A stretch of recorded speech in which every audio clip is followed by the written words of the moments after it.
premier demi-finale Mbine Moussa Pointe Sarene Lion of Niakhar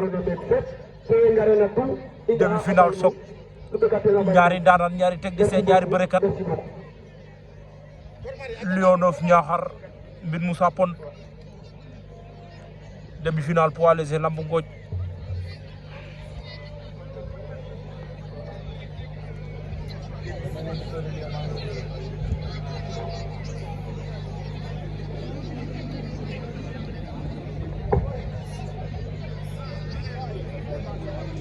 Samil 300 400 450 400 000 510 000 moom la jeunesse si Darou Ali 510 000 génération Mbine Moussa Lion of Niakhar Adama Ndour 5 000 Paulo 5 000 Bati Mbaye 2 000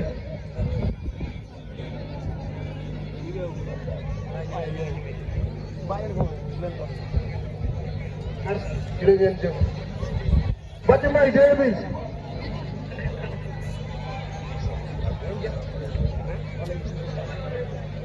waaw asalaamaaleykum waa Ngor Mbine Moussa asalaamaaleykum waa Estawi round d'observation dafa yàgg ku nekk daa réserve sa bopp arrêté di jox avertissement wala avertissement verbal en tout cas mooy wax ak ñoom nee na bàyyi leen naxante bi ngeen taxaw bëre Lion of Niakhar Mbine Moussa Pointe vraiment i kontaan na nuun keek soom i mbukundoes yaakaara nuun nu ata in teranga koy i njeg teeno daayo paax a paax i leya nuun ne koy gen no saate faye jal no saate faye moƴun to vraiment i nga'a ak keen nuun keek daal vraiment i mosandooxaana paax a paax i leya nuun ne men nu xottuuna koy yasam rooga fuulin a fi'in ay milliard fop a ndaaw teen rooga waagaan yasam rooga fi'in i kontaana a paax na nuun i leya rek continuité yo rek ndaxte vraiment koñ ne mbelu in o ga'anga i mobiliser o Lion of Niakhar ngaroyo no njom ne Mbine Moussa Pointe ka i ande koñ in daal ten i mbugu ñaar ñi ay technicien lañu kenn du sani sa lamb ke jegoona waaye lamb ji mun naa doon benn congu de o waas ke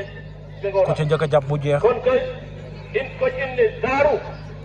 i njega mobilisation na andoona yee vraiment o layanga sax kada mooga ye nene lool mais il faut mbogu faap mbogam yaay mbi'a leŋ laya leŋ kon keka jeganga xa teɓino vraiment a jeg cawarte ne fa lay coɗi'ino drapeau i cooɗa den o den ta atay 510 000 kontaane fop i njegu teen i leya nuun ne nu njega jaajëf jërëjëf Mamadou comme no jom i ndef rek o etatin falay fay i mbaago njubloox no jom joko njal Babacar in way ngiroxa fogo Ngoj eta no yaal saate chef du village Mame Khole ndona yaal quartier ne andoona yee mek stade municipal Valdiodio Ngoj a refu a ne'el Ousmane Diouf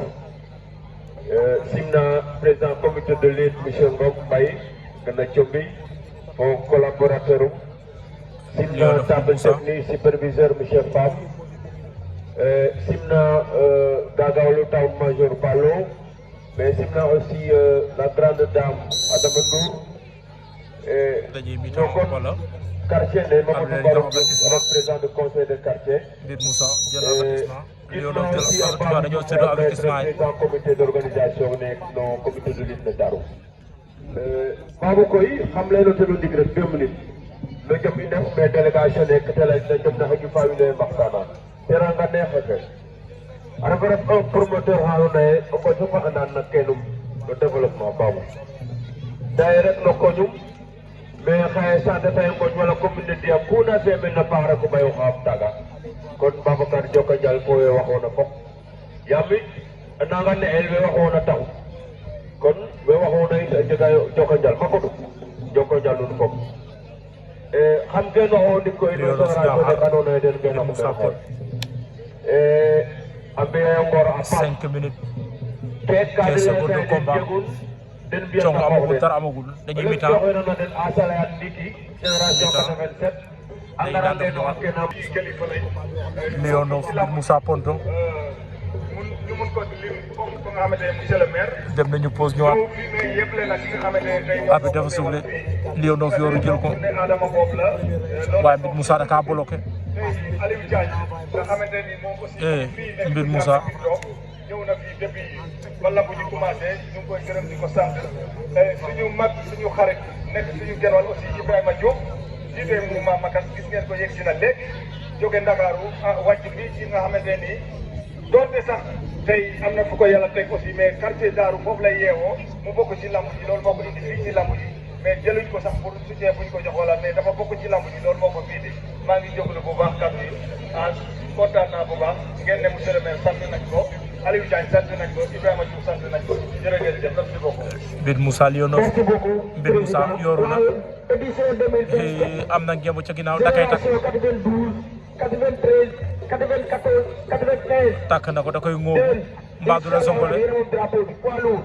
ne ko ci njool la mbaa du la zongole da lay zongole daan na ko mbir Moussa Ponto daan na Leonov Niakhar